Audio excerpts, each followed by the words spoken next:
Assalamualaikum warahmatullahi wabarakatuh.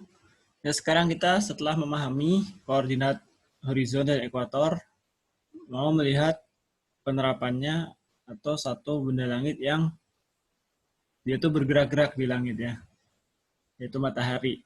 Tapi gerakannya teratur sehingga kita bisa nanti mengetahui waktu dengan melihat gerakan matahari tersebut. Nah, sebelum masuk kita akan bahas dulu suatu konsep yang namanya meridian crossing ya. Nah, jadi bayangkan ini misalnya katakanlah ini selatan ya, berarti ini adalah busur meridian kan.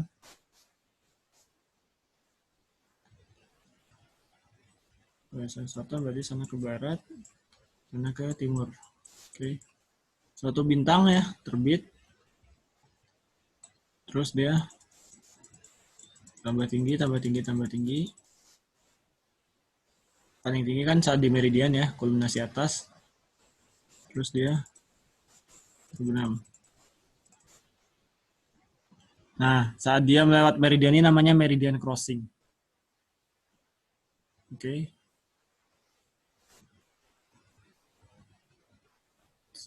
Nah, sekarang kita lihat ya. Oke, katakanlah pada suatu hari atau suatu waktu, ini sebenarnya harusnya malam coba, nggak apa-apa, ini biar kebayang aja. Jadi matahari dan bintang A itu sama-sama sedang mengalami meridian crossing ya.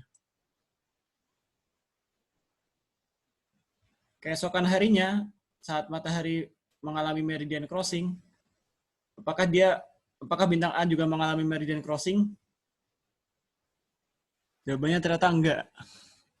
Ya.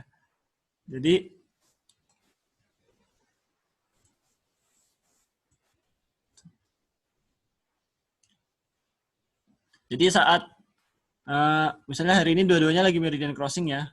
Nah, sekarang besok matahari meridian crossing, bintang ini di mana? Ternyata bintang ini dia udah kegeser sedikit ke arah barat. Ya, sejauh pergeseran RA-nya ternyata didapat ya, pergeseran RA-nya adalah 4 menit gitu. Atau pergeseran HA. Jadi bintangnya udah 4 menit di sebelah barat. Matahari meridian crossing lagi gitu. Ya enggak? Jadi kesimpulannya apa? Kan ini geraknya timur ke barat ya. Bintang ini meridian crossingnya lebih cepat 4 menit daripada matahari gitu ya. Jadi bintang meridian crossing lebih cepat 4 menit dari matahari.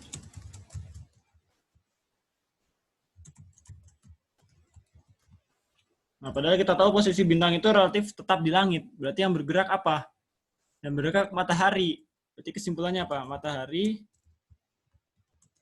setiap hari bergerak 4 menit ke timur relatif terhadap bintang.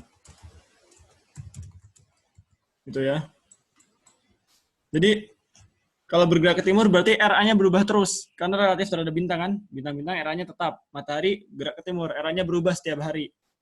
Setiap hari RA-nya bertambah 4 menit matahari itu ya. Jadi matahari itu dia punya suatu gerakan ya, selain dia gerak terbit terbenam ini dia juga gerak sedikit. Warnanya saya ubah aja hijau biar sama kayak itu tadi ya. Jadi dia juga gerak sedikit ke timur. Itu 4 menit per hari.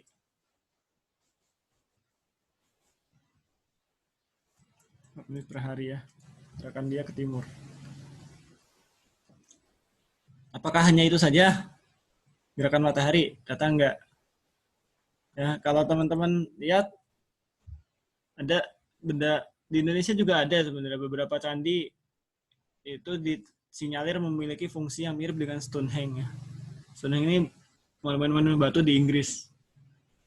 Ya, kalau dilihat ya gunanya apa? Gambar yang sebelah kiri ini agak jelas ya, atau cukup jelas sebenarnya. Jadi pada suatu waktu tertentu sebenarnya matahari akan terbit dari suatu, ini kan kayak gerbang-gerbang ya. Jadi suatu gerbang tertentu dari Stonehenge ini. Jadi pada bulan yang berbeda, misal pada bulan tertentu matahari terbit dari sebelah sana ya. Pada bulan yang berbeda itu matahari akan terbit dari arah yang berbeda. Itu artinya apa? Artinya titik terbit matahari itu akan bergeser ke arah utara dan selatan. Jadi ya, matahari selain tadi bergerak ke timur, dia juga bergeser ke utara selatan. Ini kita lihatnya titik terbit matahari ya, biar kita samakan kayak Stonehenge.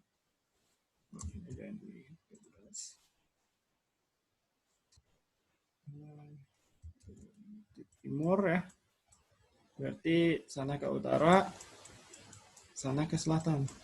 Gitu ya. Katakanlah tadi ada Stonehenge tertentu ya, Stonehenge 1 ya. Ada Stonehenge di sebelah sini. Ya, 3 dulu aja lah. Hari ini matahari terbit dari sebelah sini nih.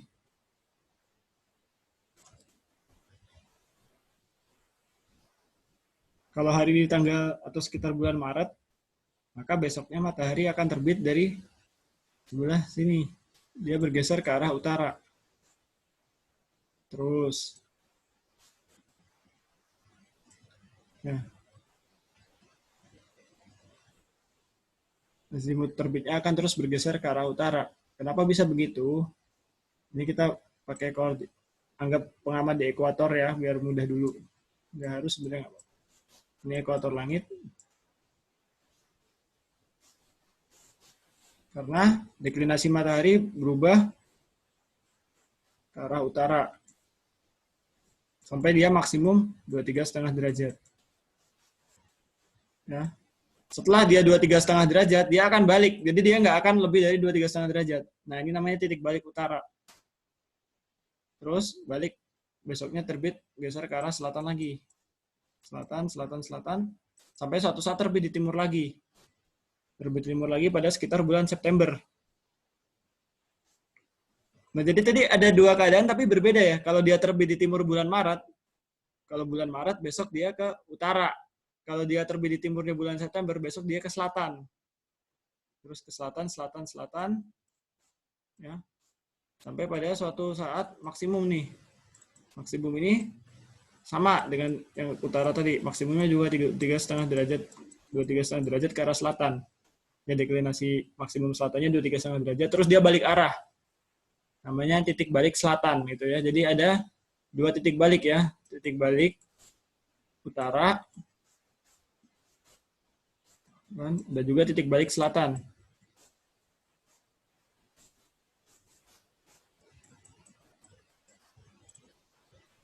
Ya, ada juga yang mengistilahkan dengan titik balik utara ini summer solstice, selatan winter solstice. Tapi itu sebenarnya kan relatif.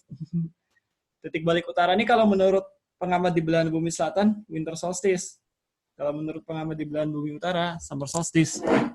Ya, makanya saya lebih suka pakai titik balik utara, titik balik selatan, terus titik ini namanya equinox. Pas dia terbit di timur, titik equinox. Nanti akan kita tinjau juga kenapa namanya equinox ya.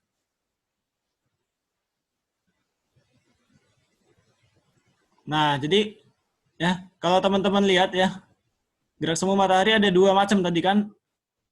Ada yang ke arah utara, ada yang ke arah timur. Jadi yang pertama, matahari itu pasti selalu bergerak ke timur. Tapi kalau dari bulan Maret dia bergerak ke utara sampai pada solstice ini titik balik utara dia bergerak ke selatan, tapi tetap bergerak ke timur terus. Enggak, bergerak ke timurnya selalu senantiasa. Nah, terus sampai selatan dia balik arah. Tapi dia tetap bergerak ke timur. Kalau dibikin grafik antara ascensio recta dan deklinasinya, ascensio recta matahari, di sini deklinasi matahari, itu akan ketemu grafik sinusoidal seperti ini ya. Jadi matahari bergerak mengikuti grafik sinusoidal ini. Nah, grafik sinusoidal ini sebenarnya kan lingkaran ya. Lingkaran kalau dibuka, jadinya bentuk gambar sinusoidal seperti ini. Sebenarnya ini kan lingkaran kalau di bolanya. Karena kulit bola dibuka jadi datar, maka berubah jadi bentuk sinusoidal. Nah, lingkaran ini adalah, ya, lihat ini, lintasan ini adalah, ini bola langit RADEC ya, RADEC. Ini kan ekuatorial, ekuator. Terus ini berarti KLU, KLS. Ya. Relatif terhadap bola langit ekuatorial ini, matahari dia menempuh suatu rute di antara bintang-bintang. Jadi dia akan bergerak terhadap bintang latar belakang. Makanya kayak di sini, ketika bulan Maret matahari berada di rasi Aries. Ya, ini yang suka zodiak ya. Ketika bulan Juni matahari berada di rasi Cancer, gitu kan. Terus bulan September matahari berada di rasi Libra. Bulan Desember berada di Capricorn. Jadi posisi matahari relatif terhadap bintang berubah terus. Nah, rasi-rasi yang dilalui matahari ini, ya kan ada rasi-rasi tertentu, di sini ada rasi, di sini ada rasi juga. Ada 13 ya. 12 diantaranya dinamakan zodiak. Nah, karena titik atau matahari ini ya bisa kita bilang ya, karena kita belum tahu kan sekarang, matahari ini mengorbit bumi dalam satu lingkaran, maka bidang orbit bumi mengelilingi matahari ini kita namakan, ini bidang ekliptika ya. Jadi ini namanya lingkaran ekliptika. Itu juga ada ekliptik. Artinya adalah bidang edar matahari mengelilingi bumi. Nah, kalau ada suatu lingkaran besar seperti ini, maka bisa kita bikin dua kutubnya. Ya, kutub apa? Titik yang berjarak 90 derajat dari lingkaran dasar. Itu bisa kita bikin 90 derajat dari sini, ada kutub ekliptika utara. Terus 90 derajat ke arah selatan juga ada kutub ekliptika selatan gitu. Kutub ekliptik selatan, kutub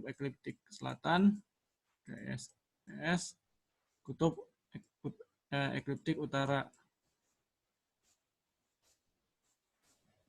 Ya. Dan ini dia menuju ke satu rasi tertentu ya. Ini arahnya rasi Draco.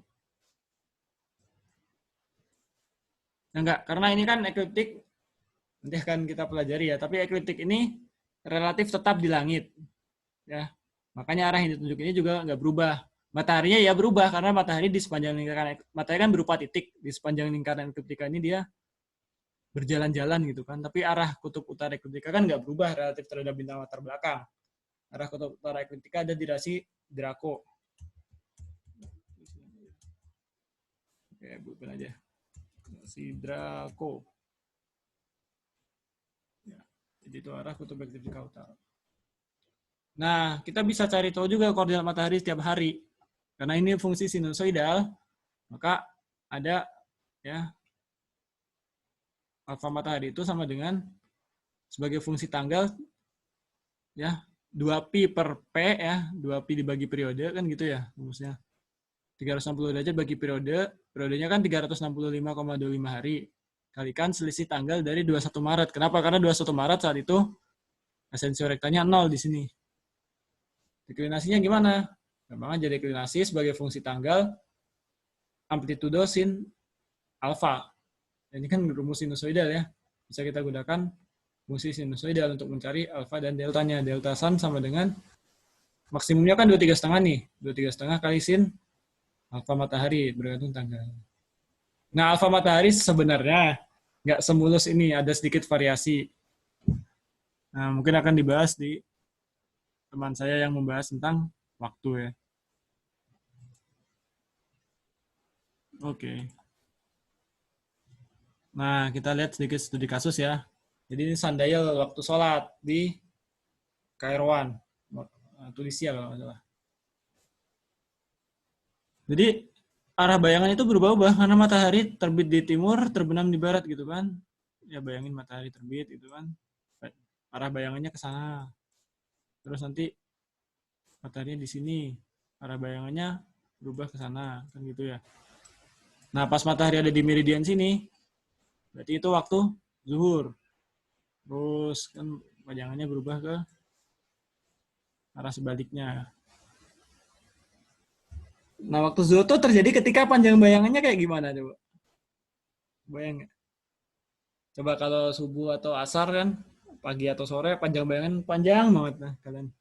Nah, saat panjang bayangan paling pendek itu waktu zuhur. Nah, ini ada pertanyaan menarik nih. Apakah besok panjang bayangan terpendek ini tetap sama? Apa coba jawabannya? Enggak ya. Karena matahari deklinasinya berubah-ubah terus. Ya, kita akan lihat contohnya atau gambarnya. Jadi panjang bayangan ketika matahari ada di meridian itu beda. Diakibatkan oleh perubahan altitude kulminasi matahari. Yang sebenarnya diakibatkan oleh perubahan deklinasi dari matahari itu sendiri. Ya, kalian coba perhatiin ini ya. Misalnya sekarang matahari lagi deklinasinya positif, lagi ada di utara nih. Ini KLU zenit, ini titik utara ya. Nah, altitude mataharinya berapa sih? Kita bisa bikin segitiga, nggak usah pakai segitiga bola, sebenarnya coba panjang-panjang busur aja ya. Jadi utara ke KLU itu kan besarnya sama dengan apa? Lintang. Berarti KLU ke Z 90 min lintang. Dari horizon sini atau dari titik selatan ke matahari itu altitude. Dari matahari ke Z berarti 90 kurang altitude. Nah, dari ekuator ke matahari itu 20 derajat. Ini deklinasi, kita udah tahu. Misal ya, deklinasi lagi 20 derajat. Nah, dari ini ke KLU kan 90 derajat.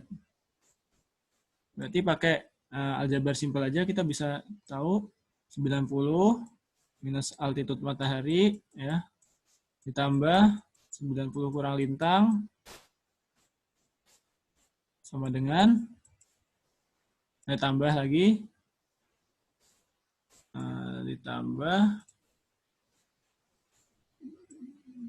deklinasi matahari sama dengan 90. Nah, kita bisa coret, maka kita dapat bahwa altitude saat matahari kulminasi atas itu sama dengan 90 kurang theta tambah deklinasi ya. 90 kurang lintang tambah deklinasi. Ini sebenarnya nggak eksak, maksudnya nggak mesti kasusnya seperti ini. Bisa aja saat kulminasi atas tuh mataharinya dari ekuator langit adanya di sebelah sana kan, bisa aja kalau lintangnya memungkinkan kan gitu ya. Jadi sebenarnya cara paling aman untuk mengerjakan ini adalah kalian gambar segitiga bolanya, tentukan sudut-sudutnya sendiri. Ya. Tapi yang jelas kita pakai kasus misalnya ini tetanya 60 derajat ya. Matahari saat ini lagi deklinasi 20 derajat. Berarti saat ini altitude matahari max itu max atau altitude matahari saat kulminasi atas itu adalah 90 kurang 60 tambah 20. Berarti 90 kurang 60 tambah 20. Berarti adalah 50 derajat. Oke. Ini saat matahari lagi di utara. Sekarang coba misalnya kalau matahari lagi di selatan gitu ya, deklinasinya kita ambil minus 20 derajat. Ya, tinggal kita masukkan aja ke rumusnya ya. Ini matahari plus 20 derajat ya, lagi di utara. Sekarang contoh kasus matahari deklinasi minus 20 derajat lagi di selatan ya. Berarti berapa altitude maksimumnya atau altitude saat kulminasi atasnya? Alt max sama dengan 90 kurang 60 kurang 20 sama dengan 10 derajat. Nah, jadi sangat rendah. Altitude-nya 10 derajat. Panjang bayangannya panjang nih. Kalau makin tinggi altitude kan panjang bayangan makin pendek ya. Jadi bervariasi gitu ya. Oke. Dan kalau teman-teman jeli ya, panjang bayangan 0 hanya ketika matahari berada di zenit saat kulminasi. Benar nggak? Kalau mataharinya ada di sini saat kulminasi atas, maka tongkat ini nggak akan ada bayangannya. Tapi itu hanya akan terjadi ketika, ya, saya hapus saja. Panjang bayangan 0 ini hanya terjadi di sekitar khatulistiwa, lintang plus minus 23,5 derajat. Kenapa? Coba kita turunkan sedikit ya. 90 min theta plus delta sama dengan altitude. Panjang bayangan 0 saat matahari berada di zenit. Berarti ini berapa altitude-nya? Altitude, ini panjang bayangan 0 ya. Panjang bayangan 0. Oke, jadi rumus yang sama dipakai pada kasus yang berbeda-beda ini kan. Altitude sama dengan 90 derajat. Panjang bayangan 0 itu. Berarti ini masukin altitude-nya 90. Oke. Coret. Maka theta sama dengan delta. Nah, ini syaratnya. Syarat agar panjang bayangan sama dengan 0 adalah ketika deklinasi matahari sama dengan lintang pengamat. Padahal deklinasi matahari itu berapa? Deklinasinya rentangnya cuma dari plus minus 23,5 derajat gitu ya. Jadi nggak semua tempat di bumi mengalami panjang bayangan 0. Hanya tempat-tempat yang lintangnya plus minus 23,5 derajat aja yang bisa mengalami panjang bayangan 0. Ya, kenapa Ka'bah bisa mengalami panjang bayangan 0 atau matahari berada di atas Ka'bah? Karena Ka'bah itu lintangnya 21. Coba kalau Ka'bah itu misalkan katakanlah letaknya di London 47 derajat. Nggak ada suatu momen dalam 1 tahun di mana matahari berada persis di atas Ka'bah. Susah nanti untuk mempaskan posisi ke Ka'bahnya. Alhamdulillah Ka'bahnya ada di 21 derajat, jadi ada suatu momen dalam 1 tahun di mana matahari tepat berada di atas Ka'bah. Kalian bisa hitung dengan rumus yang di slide sebelumnya untuk mencari kapan waktunya ya. Silakan untuk latihan kalian. Mudah-mudahan bermanfaat materi ini. Wassalamualaikum warahmatullahi wabarakatuh.